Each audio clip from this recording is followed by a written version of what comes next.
Welcome to শ্রাবণস kitchen. আমার রান্নাঘরে সকলকে স্বাগত। আজকে একদম নতুন একটা রেসিপি আপনাদের দেখাচ্ছি। এই দেখুন, এটা হচ্ছে মাছের ডিম। মাছের ডিমটা বাজারে কিনতে পাওয়া যায়, অনেকেই খান। এই মাছের ডিমটাকে নুন হলুদ মাখিয়ে কিছুক্ষণ ম্যারিনেট করে রেখেছিলাম ঘন্টাখানেক। তারপর কড়াইয়ে জলে অল্প পরিমাণ জল দিয়ে এটা সেদ্ধ করছি মিডিয়াম টু লো ফ্লেমে, এবং এরকম নাড়াচাড়া করতে করতে করতে করতে দেখবেন শুকনো মতন হয়ে আসছে। এরকম শুকনো যখন হয়ে যাবে তখন ওপর থেকে একটু কাঁচা সর্ষের তেল দিয়ে আর নাড়াচাড়া করে নাবিয়ে রেখে দেবেন। সর্ষের তেলটা দেওয়ার পরে আবার আরও কিছুক্ষণ ওই একদম লো ফ্লেমে নাবিয়ে দেখবেন বেশ শুকনো শুকনো হয়ে গেল, নাবিয়ে রেখে দেবেন। অপূর্ব স্বাদের একটা রেসিপি আজকে আপনাদের দেখাবো।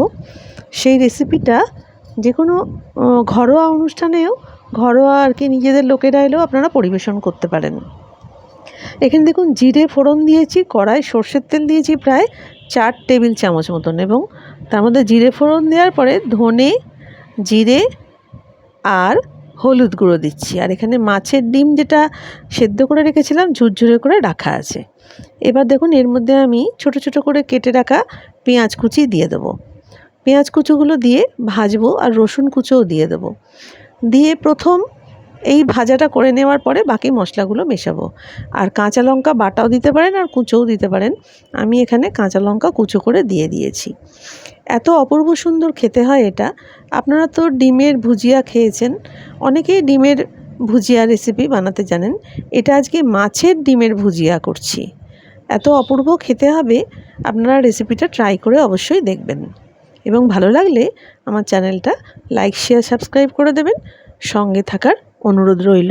আর পাশে থাকা বেল আইকনটি কিন্তু অবশ্যই প্রেস করে দেবেন, তাহলে নতুন নতুন নোটিফিকেশানগুলো তাড়াতাড়ি আপনারা পেয়ে যাবেন। এইভাবে পেঁয়াজ রসুন লঙ্কাটা কিছুটা ভাজা হওয়ার পরে আমি এর মধ্যে দিয়ে দিলাম কুচি কুচি করে কেটে রাখা বা চপড টমেটো আর ফ্রেশ ধনেপাতা। একসঙ্গে দুটো আমি দিয়ে দেবো। এখানে ফ্লেমটা আমি একদম মিডিয়ামের মধ্যেই রেখেছি, এবং এই মিডিয়াম ফ্লেমে ফ্রাই প্যানে রান্নাটা খুব সুন্দর হবে। আপনারা কড়াইতেও করতে পারেন। এইভাবে আস্তে আস্তে নাড়াচাড়া করতে করতে টমেটোটা নরম হয়ে যাবে। এই রান্নাটা ভিডিওটাকে আমি ছোট করব বলেও কিন্তু ছোট করতে পারলাম না, একটু দীর্ঘ হয়ে গেল, কারণ প্রত্যেকটা স্টেপিং ভালো করে না দেখালে জিনিসটা বুঝতে পারবেন না। এবার একটু নুন দিয়ে দিলাম। এখানে যদি কেউ খুব হাই ফ্লেমে রান্নাটা করে ফেলেন, রান্নাটা কিন্তু খেতে ভালো হবে না। সেই কারণেই আমার ভিডিওটা একটু দীর্ঘ করে দেখাতে হলো আর কি। এইভাবে রান্নাটা আস্তে আস্তে করতে থাকবো। এরপরে দিয়ে দিলাম আমি ধনে, জিরে আর হলুদ গুঁড়ো দিয়ে আবার কিছুটা কষতে থাকবো। এইভাবে আরও কিছুক্ষণ কষার পর টমেটোটা দেখবেন বেশ নরম হয়ে গেছে, মশলার গা থেকে তেল ছাড়ছে। তখন সামান্য জল দিয়ে মশলাটা সেদ্ধ হতে দেবো। জলটা কী পরিমাণ দিচ্ছি দেখুন, দেখলেই আপনারা আন্দাজ করতে পারবেন, আর সেই অনুযায়ী আপনাদের মশলা অনুযায়ী আপনারা জলটা দেবেন। এবারে এইভাবে কিছুক্ষণ মশলাটা হওয়ার পরে আমি দিয়ে দিলাম ওই সেদ্ধ করে রাখা ঝুড়ো ঝুড়ো মাছের ডিম যেটা করে রেখেছি সেইটা, এবং এটাকে স্প্যাচুলা দিয়ে বা খুন্তি দিয়ে ধীরে ধীরে মিডিয়াম ফ্লেমের ওপরে মাঝারি আঁচের ওপর ধীরে ধীরে মেশাতে থাকব।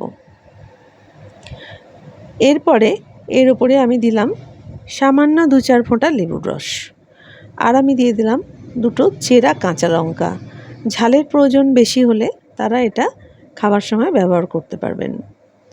আজকের এই রেসিপিটা আমার মনে হয় আপনাদের খুবই ভালো লাগবে। সচরাচর এই রেসিপিটা খুব একটা হয় না। এবার দেখুন একদম ফ্লেমটাকে আস্তে করে দিয়ে চাপা দিয়ে দিয়েছি, তার ফলে কিছুক্ষণের মধ্যেই আস্তে আস্তে দেখছেন এখানে জলটা রিলিজ করছে। জলটা আস্তে আস্তে কাঁচের ঢাকা দিয়ে দেখা যাচ্ছে জলটা রিলিজ করছে, এবং এই জলেতেই ভাপেই অর্থাৎ রান্নাটা হয়ে যাবে। জলটা রিলিজ করার ফলে মাছের ডিমটা নরমও থাকবে, শুকনো হয়ে যাবে না, নরম থাকবে। এবার সামান্য নুন দিলাম ঢাকাটা খুলে নেওয়ার পরে, আর এখানে একটুখানি টমেটো কেচাপ আমি যোগ করে দিলাম। মনে হলো টমেটোটার টকের স্বাদটা একটু কম লাগছে, সেই জন্য সামান্য টমেটোর কেচাপ যোগ করলাম। এখানে তো আর কাঁচা টমেটো যোগ করা যাবে না, সেই জন্য টমেটো কেচাপটা যোগ করলাম। এই রান্নাটা আজকে আমি প্রথম করলাম, এবং সম্পূর্ণ নিজের মন থেকেই করলাম। তাই বন্ধুরা, আপনাদের কাছে রিকোয়েস্ট রইল আপনারা একদম অবশ্যই কমেন্ট করে জানাবেন। আবার কিছুক্ষণ ঢাকা দিয়ে দেখুন আবার ওই ওয়াটার রিলিজ করলো কিছুটা। জলটা যেটা বেরোচ্ছে সেই জলের ভাপেতেই কিন্তু মাছের ডিমটা বেশ নরম হয়ে সুন্দর হয়ে রান্না হচ্ছে। আর ফ্লেমটা একদম কমিয়ে রেখেছি এখন কিছুক্ষণ ধরে, তাই জন্য পুড়ে যাওয়ার কোনো চান্স নেই, খুব সুন্দর রান্নাটা হবে।